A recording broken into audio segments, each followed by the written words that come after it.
Hey, I'm here to give you feedback on your run. If you have any questions or comments, feel free to DM me directly or ping me in your RIP thread. So it seems like you have a couple of notes on the run as a whole, so I'll try to reference them throughout. The first one seems to be at the 2x1, so I guess we'll just watch until then. I have been like a larger stickler on which ones you lock. So let's just see. This is obviously a good lock.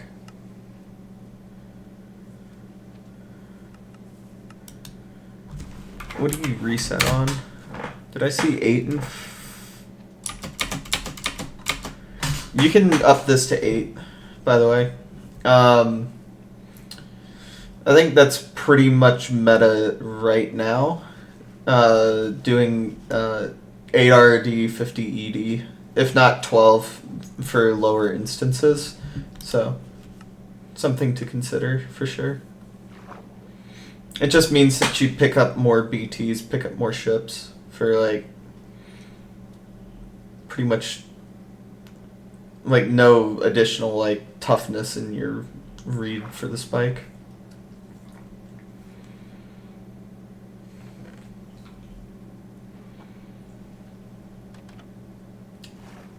$19 items. This is pretty nice.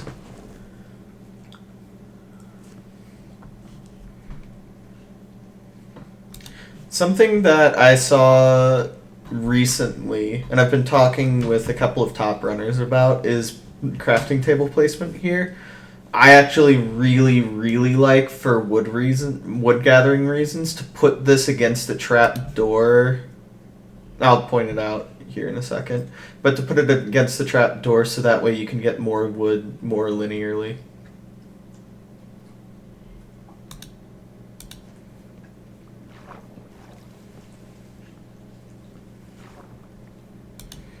Then again, I guess you don't really need it if you have so much iron.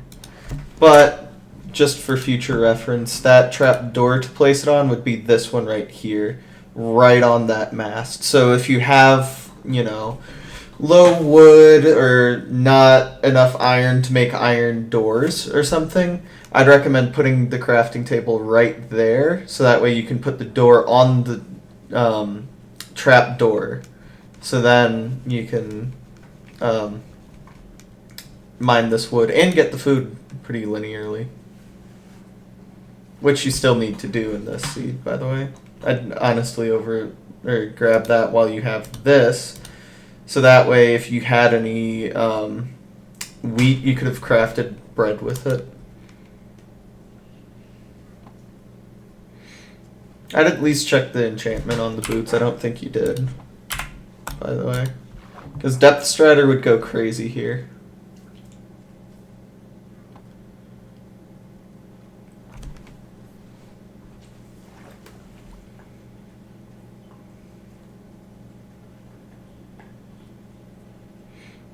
I would turn hitboxes on at some point, by the way. Like, I start with hitboxes on, so this is kind of, like, tough for me to say this. But, like, it's just so easy to see kelp from a distance here. And I don't know if you can do... Like, it's just so hard to see much of anything here. And granted, that's YouTube compression for you, but it's also just objectively true. Okay, so this is that 2x1. You said you don't know why you didn't do the 2x1. So...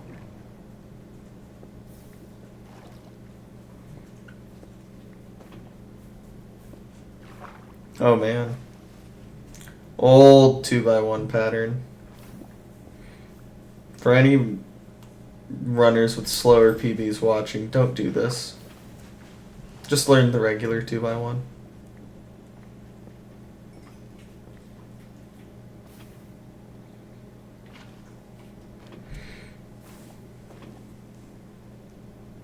Yeah, iron doors is the issue with this 2x1. One of the many.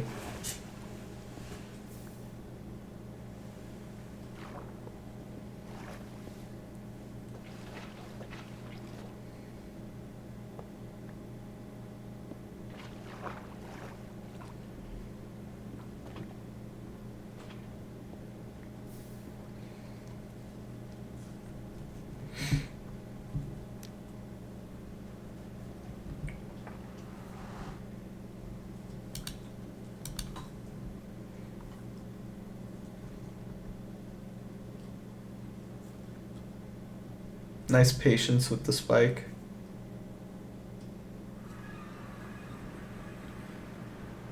Then for scanning's good too. I'd definitely be... Well, you don't really even need to grab blocks here. Like, you just blow it up, right? Like, as soon as you identify the bastion, which, by the way, is really tough to tell with your load speeds, just for me. But I think that this is either treasure or housing. So you don't really need TNT. Yeah, in fact, I'd just blow something up right now, because this is housing.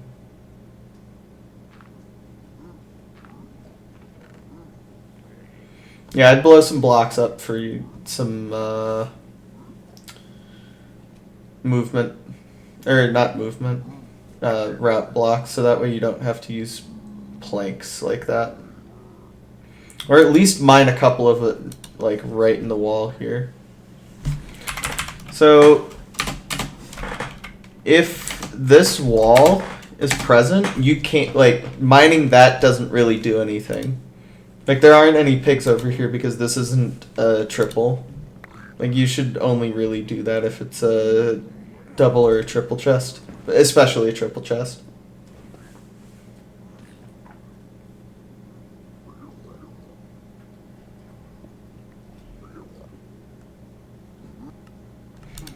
I would at least mine the one backup block up there so that way you can anger some more guys. Because right now it doesn't look like you have a ton of pigs. It looks like you maybe have 3. 4 now. So.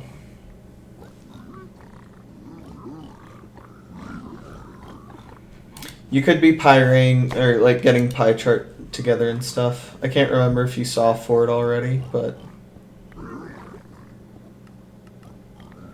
I don't think you have.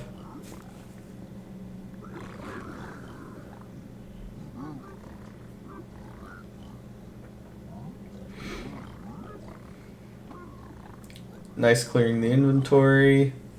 You already have the note about nether bricks being like a quote-unquote junk item in your mind. Working on that. All good. Ooh, and poison. That's so unlucky. One more pearl trade, maybe? Oh, no, you're looking for the explosives. That, right? You have... Honestly, you instead of waiting like this, you could just look for, like, linear glowstone. Instead of, like, being at the mercy of these pigs. Also, I didn't catch if you grabbed the gold. Yes, you did. Cool, cool, cool. You could throw half of that on, and there's this gold block called the Forsen block right here. It's, I want to say 4 or 5 in, 1 up, that you can just go and grab for gapples or obviously carrots like you do here. Also, you probably will not need 14 gold carrots throughout the rest of the run, so you could definitely be trading more gold here.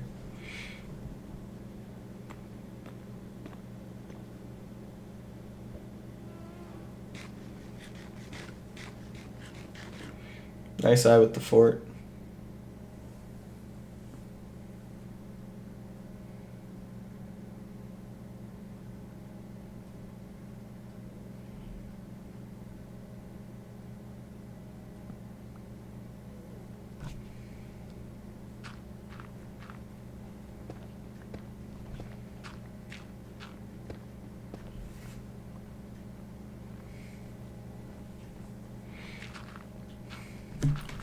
I'd at least consider some type of dynamic saying that this is basalt.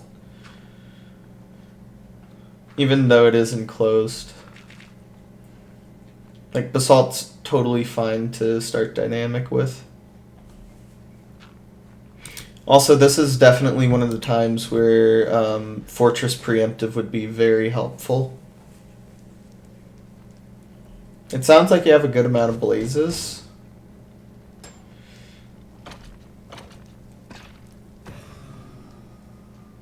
Off over here, so maybe you have a spawner. It's tough to tell.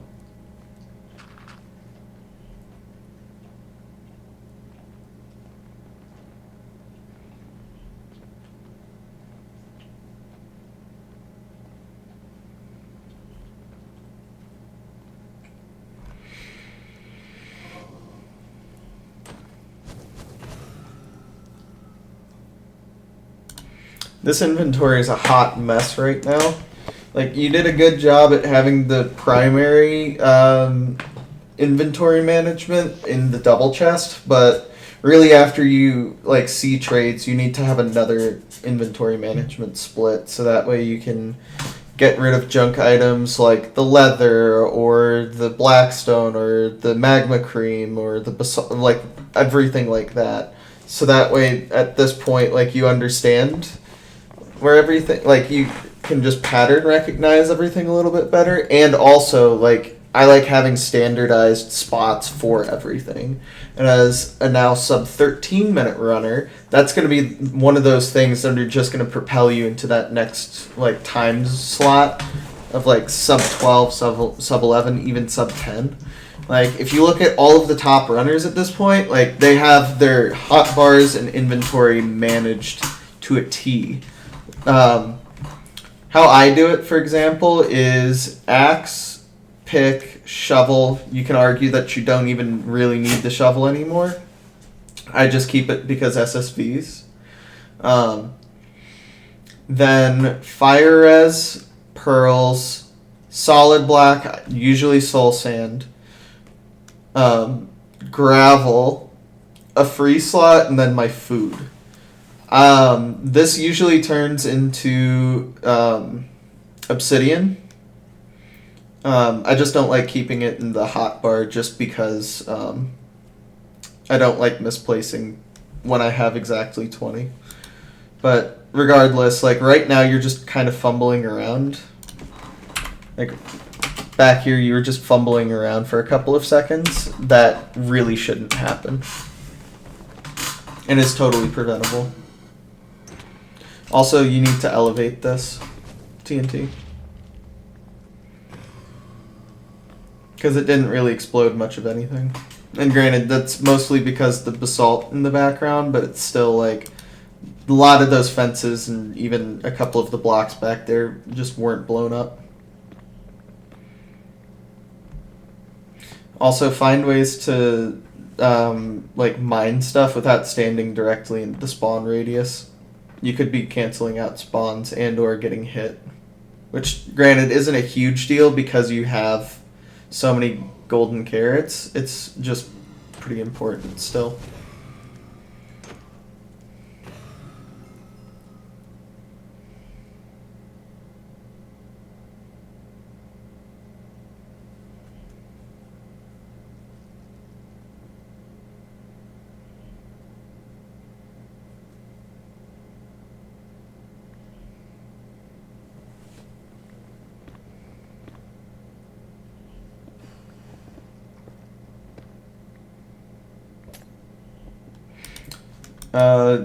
Definitely just reapply fire res after you blind. Like now is totally a fine time to blind since you have a rod. Or so.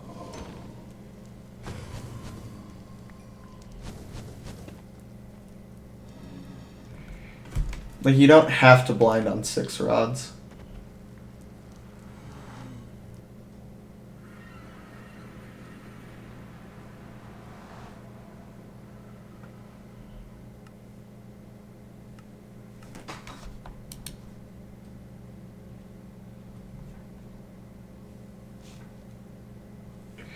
Okay, so in your thing it said, my mouse moved after exiting the boat. I didn't pick up my mouse because sometimes it can still move somehow, which is super odd.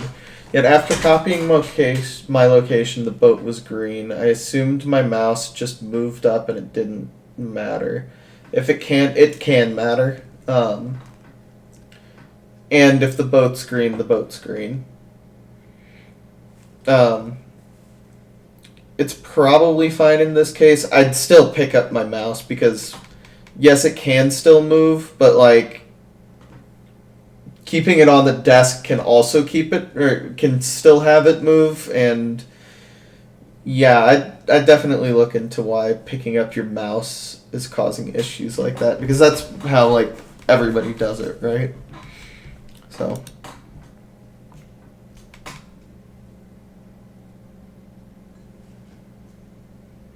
And that's nice blind.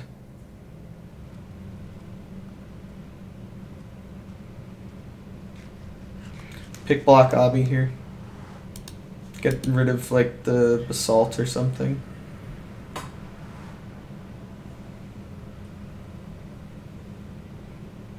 Also, if you needed more explosives, down that hallway is a wonderful example of how to get more explosives.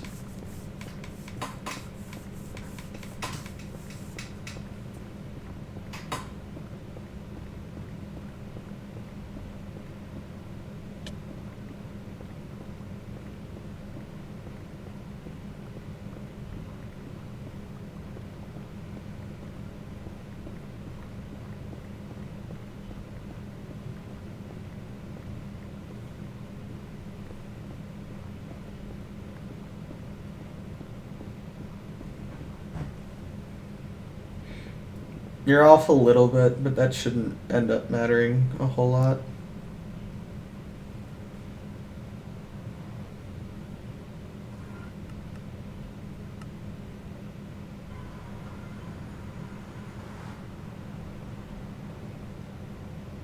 That's your spike, I think.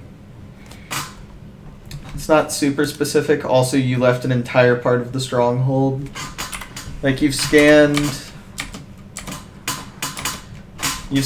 pretty much the entire part of it. However, when you look at this, I think your portal room is somewhere over here, which is one of the areas that you didn't get a real good look at when you scanned. So make sure that you're scanning everywhere.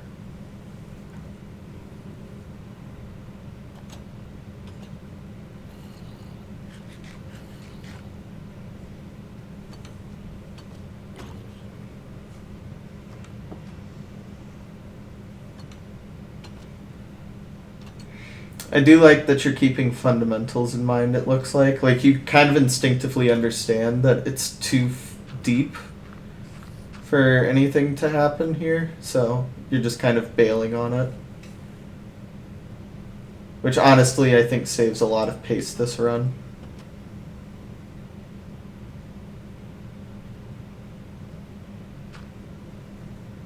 No hidden rooms.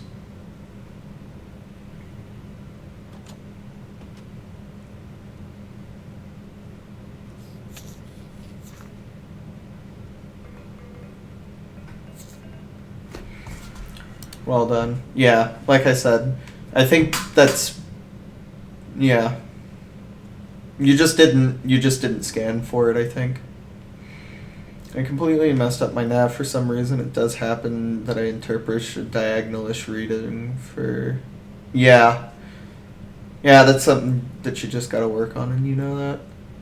You also just didn't scan for it, so, yeah. Not going for 0. That's probably fine. I mean, obviously, like, that's just a comfortability thing, and if you are on micro PB pace, like, half bow is still okay. Obviously, like, not great, but, like, you know, play the game how you'd like, and you'll just kind of get what's coming to you at that point. And also, half bow at this point is just, like, pretty solid. Oh, except it's fucking perching. Jesus.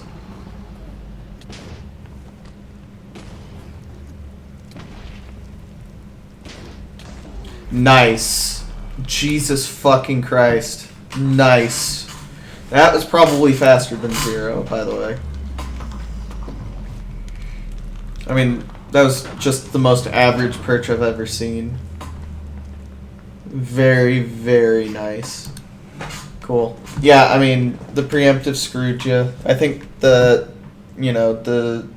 big points of feedback kind of explained themselves, I guess. Just going throughout the run. I think the endgame practice as a whole, like, you blinded, 9:30, and then you were in Portal, and, like, the thing ended, 2.5 minutes later. I think that there's a lot to be desired with this end game. And, like, just in general, the run was played pretty well. So, good job and congrats on the PB.